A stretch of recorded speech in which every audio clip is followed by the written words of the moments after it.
many of you know, but this is the 10th year. We completed the 10th year of electric mobility journey in India. 2013 was the first time when Honorable Prime Minister unveiled the National Electric Mobility Mission.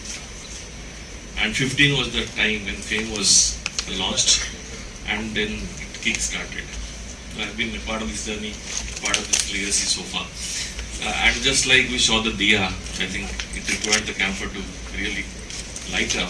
I think thanks to Ministry of Heavy Industries, DHI and NITI Aayog, all the government policy initiative of PLI, that was actually as bright as the EV journey in India. So that's about legacy, but how do you go from here?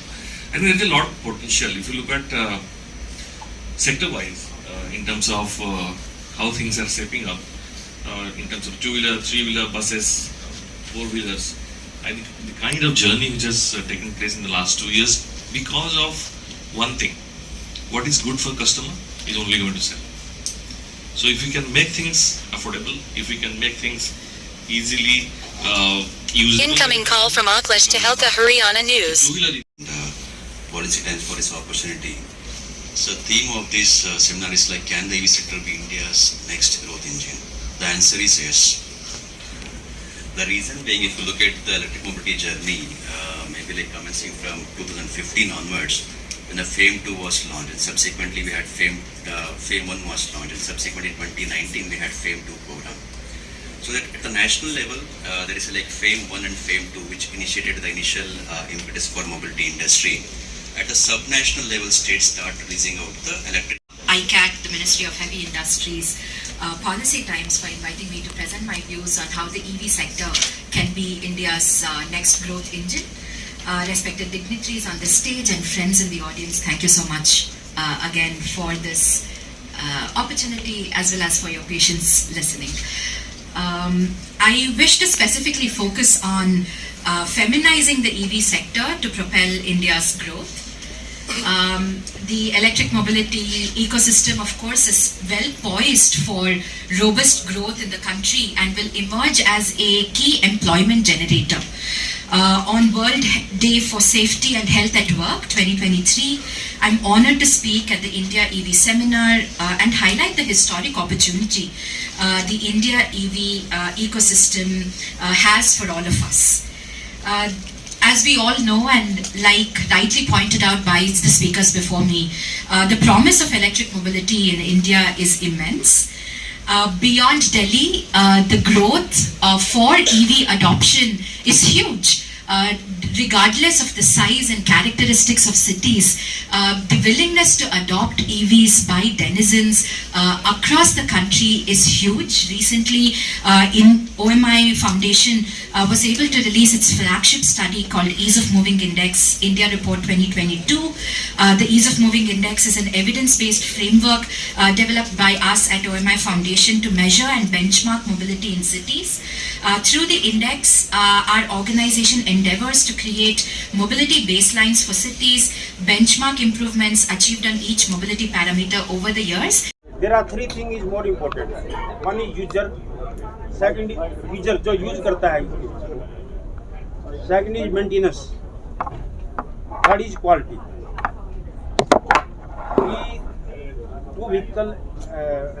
Two-wheeler and three-wheeler is going on markets. Four-wheeler is not going in much quality of markets. आप दो two-wheeler और three-wheeler जितना भी market के अंदर अभी गया है, क्या आपने उसको एनालिसिस किया है कि लोगों की क्या रिपोर्ट है, यूजर की क्या रिपोर्ट है, उसके बारे में क्या बता सकते हैं हमें, क्या उसका परफॉर्मेंस आ रहा है user?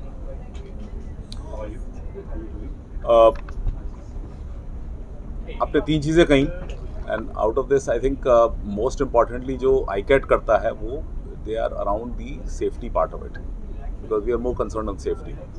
So we are having lots of regulations to test the vehicles before they are launched and before they are brought to the public through ICAT and its safety part of it. And we are a third party kind of a thing, so we are not connected with any of the industry or OEMs or any startups.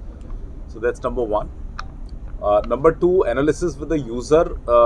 That's a area where it is, India का जो overall ecosystem है उसमें it is between the manufacturer and the customer. अगर machine अच्छी नहीं है तो customer को फ्रीडम है कि ना खरीदे, और अगर मशीन बहुत अच्छी है तो कस्टमर को फ्रीडम है कि वो खरीदे. सो until less it is unsafe, the market is open for everyone. तो जिसको जो खरीदना है वो खरीद सकता है. कोई भी चीज हम बनाते हैं मार्केट के अंदर लेकर आते हैं, Sorry? कोई भी मार्केट के अंदर कोई भी चीज लेके आते हैं, उसका एक एनालिसिस होता है कि ये कितनी सक्सेसफुल है, कितनी यूजफुल, क्योंकि स्पेयर भी प्रोक्योर करना होता है. आपने कोई चीज बना दिया, मार्केट में उतार दिया, ये नहीं, मार्केट में उतारने के बाद उसका स्पेयर प्रोक्योरमेंट करना, उसकी सेफ्टी करना, और कितना लॉन्ग रन करेगी और क्या उसमें यूजर को नुकसान तो नहीं होगा, ये भी आप लोगों ने देखना होता है मैन्युफैक्चर में. सर इसके बारे में Also on spares. Sir, it is a technical question, sir. There's a law, I Totally think, on technical spares. question, sir. I think जहाँ तक गाड़ियों का स्पेयर्स की सवाल है, जो गाड़ी बनाते हैं, मैन्युफैक्चरिंग करते हैं, एक रेगुलेशन है कि हम जब गाड़ी बंद भी करते हैं उसके 10 साल बाद तक भी स्पेयर्स देते रहेंगे. ये कानून है. कानून है. तो जैसे इलेक्ट्रिक व्हीकल है, इलेक्ट्रिक व्हीकल में जो भी OEMs कर रहे हैं, मुझे भरोसा है कि सारे लोग ये फॉलो करेंगे. और देश का कानून है. हम जब लाएंगे, हम भी जैसे आज भी IC engine hybrid electric vehicle में हम स्पेयर्स देते हैं, आगे चलते हुए भी आई थिंक हम लोगों को ये भरोसा लगे कि हाँ ये इतना साल चलेगा. जैसे आप चलाएंगे, किलोमीटर चलाएंगे, उसके बाद आपको पार्ट्स मिलेंगे, कोई प्रॉब्लम नहीं. सर सेक्रेटरी, मेरा क्वेश्चन है, आप समझो उस क्वेश्चन को. सर जब भी कोई भी चीज़ फील्ड में आती है या हम मार्केट में लेके आते हैं, उसके ट्रायल होता है, वो किस एरिया में, क्या हार्ड एरिया में वो काम कर सकती है, ये राजस्थान में काम करेगी या हाल्टीट्यूड में ये काम करेगी, और जब ठंड हो जाएगी, बरसात हो जाएगी, या उस एरिया में ये काम करेगी. ये सब चीज़ें मैन्युफैक्चर उसे पहले बनाने से पहले ये सब चीज़ें ट्रायल करता है. इसका जवाब दीजिए सर. मैन्युफैक्चरर्स तो अपना सारे ट्रायल्स करते हैं, लेकिन सरकार को कैसे पता चलेगा कि क्या ट्रायल हुआ? तो उसके लिए संस्थान जैसे ICAT है और भी संस्थान है, ये लोग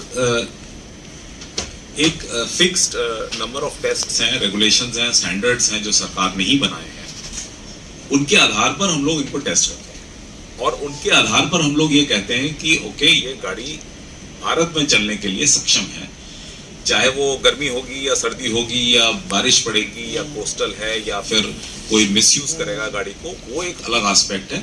लेकिन स्टैंडर्ड्स जो है वो इन सब चीज़ों को मद्देनजर रखते हुए बनाए जाते हैं, और स्टैंडर्ड्स बन जाते हैं. उसके बाद जब गाड़ी लॉन्च होती है तो सारे स्टैंडर्ड्स उस पर्टिकुलर गाड़ी के ऊपर चेक होते हैं, टेस्ट होते हैं, और अगर कुछ भी ओके नहीं है, तो वो गाड़ी लॉन्च नहीं हो सकती है, और अगर सब कुछ ओके है तो वो गाड़ी लॉन्च हो सकती है.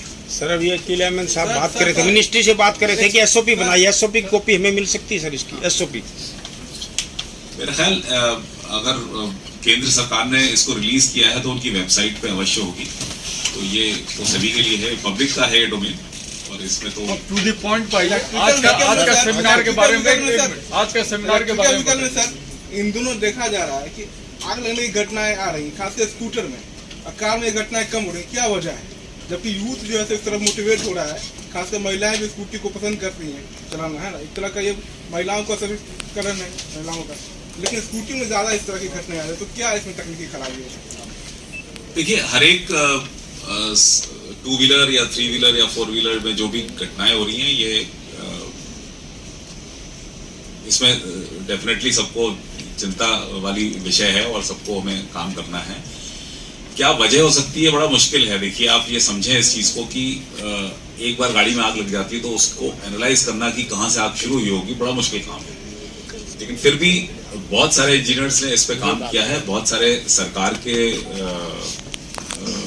इनिशिएटिव्स हैं जिस पे ये काम हुआ है, और इसके आधार पर नए नए स्टैंडर्ड्स बन रहे हैं. और मेरे ख्याल से अगर आपने मुझे सुना हो तो मैंने यही कहा था कि जब एक डीजल या पेट्रोल की गाड़ी नहीं चलती है, कुछ प्रॉब्लम आती है, मान लीजिए उसकी कूलिंग में प्रॉब्लम आई, जो मैंने उदाहरण दिया था वो यही था कि मान लीजिए वो गर्म हो जाता है, और जैसा सर ने बताया कि वो पानी डालने जाता है और पानी नहीं डाल पाता है क्योंकि उसमें कुछ है नहीं इस तरह का. लेकिन एक माइंडसेट है कि अगर गर्म हो भी जाएगा तो कम से कम आग नहीं लगेगी.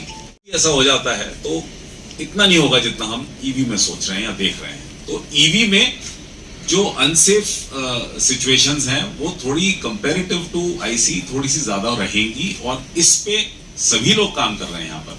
इसीलिए आपने सब्जेक्ट देखा होगा thermal management of EV. EV की बात हो चुकी, अब हम थर्मल मैनेजमेंट की बात कर रहे हैं, क्योंकि वो एक विषय ऐसा है जिसपे सबको चर्चा करनी आवश्यक है इस वक्त। क्या लगता है कि इसको, जैसे कि आप बात कर रहे हैं आग लग जाती, तो जिस तरह की आज हम बात कर सेमिनार हो रहा है, ठीक है, इसको जागरूकता को लेकर भी सेमिनार होना चाहिए, व्हीकल्स को जागरूक करने के लिए लोगों को कि कब लगता है कि आपकी बैटरी में प्रॉब्लम आ रहा है, ठीक है, किस तरह की साउंड आ रही है, इस तरह को लेकर के एक जागरूकता की जरूरत है। मेरे ख्याल से कोई इस तरह की साउंड या इस तरह का कोई भी सिम्टम नहीं होता है। आग विभिन्न प्रकार और विभिन्न वजहों से लगती है, तो इसको जनरलाइज करना बड़ा मुश्किल है।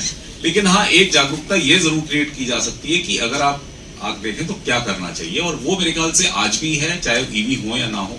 ये एक ऐसा विषय है जिसपे हमें जागरूकता लानी आवश्यक है। Sir, one question from my side. You said that EV sector has many challenges. In spite of having many more challenges, how do you see the future of EV revolution in आज के भारत? देखिए, जब कोई भी चीज नई शुरू होती है तो उसमें चैलेंजेस होते हैं, ये हम सब समझते हैं। देखिए 2001 में मेरे ख्याल से, अगर मैंने वर्ष सही बोला है, तो 2001 में एक सीएनजी का ट्रांसफॉर्मेशन आया था, भारत में आया था और दिल्ली में तो आया ही था एनसीआर में, जब ये कहा गया कि सारी पब्लिक ट्रांसपोर्टेशन और सब कुछ सीएनजी पर रहेगा। तो इनिशियली बहुत सारी दुर्घटनाएं हुई थी, और लोगों को थोड़ा सा समय लगता है ट्यून होने में एक पर्टिकुलर टेक्नोलॉजी पे। तो कोई भी जब नई चीज आती है तो थोड़ा सा समय हम सब लोग लेते हैं, सब लोग।